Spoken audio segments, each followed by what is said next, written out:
G'day legends, and as you've seen, I'm out here with double trouble. I'm out here with the twins today.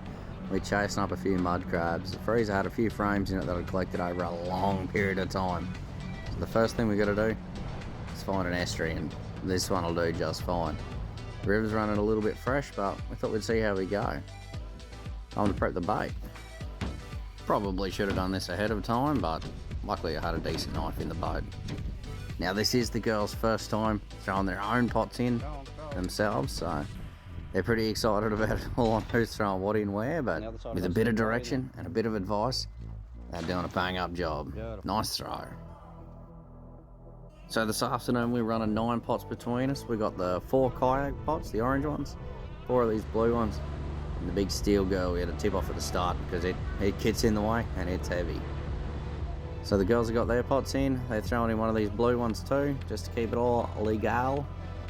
We'll find a little spot for these last 2, and we're going to get out of here. Now although the river's running fresh at the moment, I don't want to run the risk of people checking my pots, and one thing you can do to prevent people even finding your pots is clip them in the trees instead of using a float.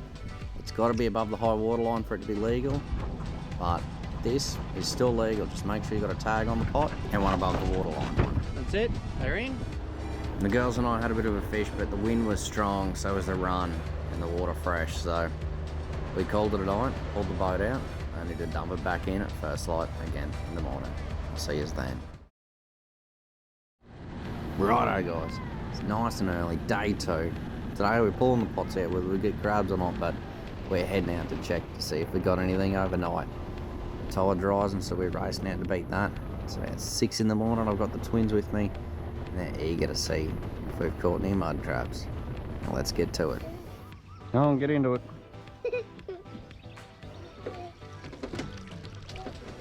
Any crabs in there? No. Oh, it has been, because it's all eaten up. Well, I'll leave it here for now. We'll get them on the way back out.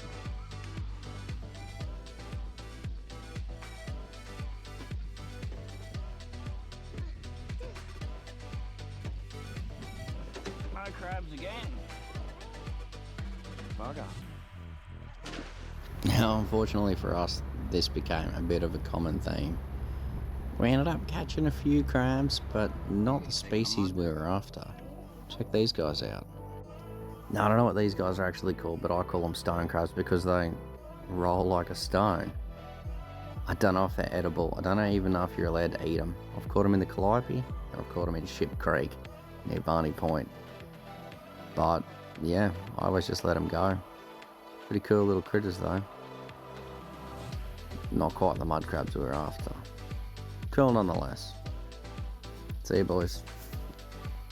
The girls are keen to drop a few baits while we're out here. Here's he come up with this nice brim. I'm desperate to get one of these big enough to eat.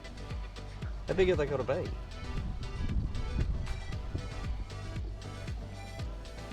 Maybe one day. Righto guys, we've got it all strapped back in and we're on our way out of this system. Unfortunately, no mud crabs for dinner tonight, but nonetheless, we've had a good couple of days. Yeah, maybe next time. Righto guys, I'll catch you out there somewhere.